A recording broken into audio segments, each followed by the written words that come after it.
Knicks president Leon Rose said he wants a new head coach in place by the end of this month. But former Knicks great Patrick Ewing already has weighed in with his choice. According to Newsday's Steve Popper, Ewing's on board with Tom Thibodeau, saying that Tibbs would be a great candidate. The two were together on the Knicks for 6 years when he was an assistant there. Stephen A., I will start with you, longtime Knicks fans. I know Max has abandoned his team for the Lakers, very bandwagon of him. Who would you like to be the next head coach? How dare you?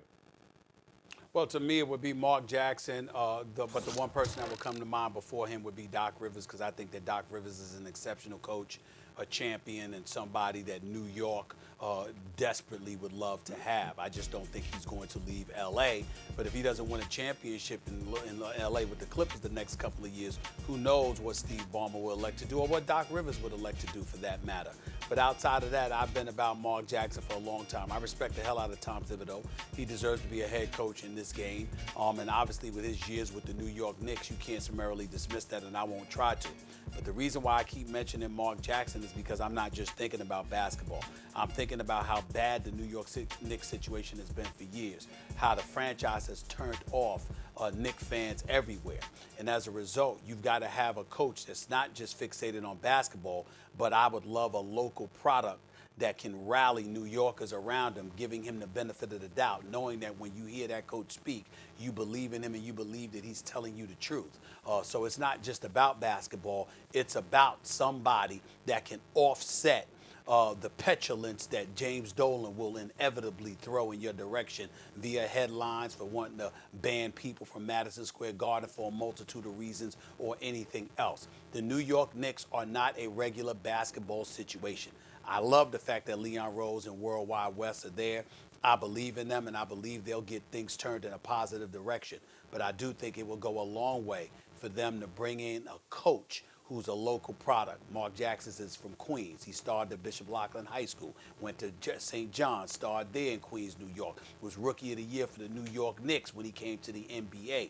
His New York roots are cemented, they're undeniable, and if you saw him marching up and down that coaching sideline, you'd be more apt and inclined to give the New York Knicks the benefit of the doubt moving forward, thereby exercising some patience and appreciating any level of improvement, incremental or otherwise, that would come our way.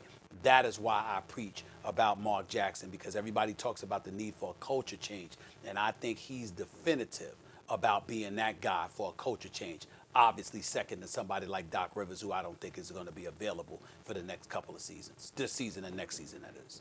Well, we see this very much the same way. I take Doc first, and I would take Mark Jackson after Doc. And let me tell you why I wouldn't take Mark Jackson, or rather, let me rephrase that. If Mark Jackson wants to coach the Knicks, sure, go ahead, take the job. But here's my view of Mark Jackson, the coach, Stephen A. Right, I'm sure. It's a high-paying job. He played for the Knicks. He's from New York for all those reasons. But and now they have better leadership under Dolan in place. I still don't trust anything with Dolan there running the show. But here's how I see Mark Jackson, the coach. I liken him to Buck Showalter in baseball. Buck Showalter, the manager of the Yankees and later the Orioles and others. But Showalter was great at creating the right kind of culture and developing young talent.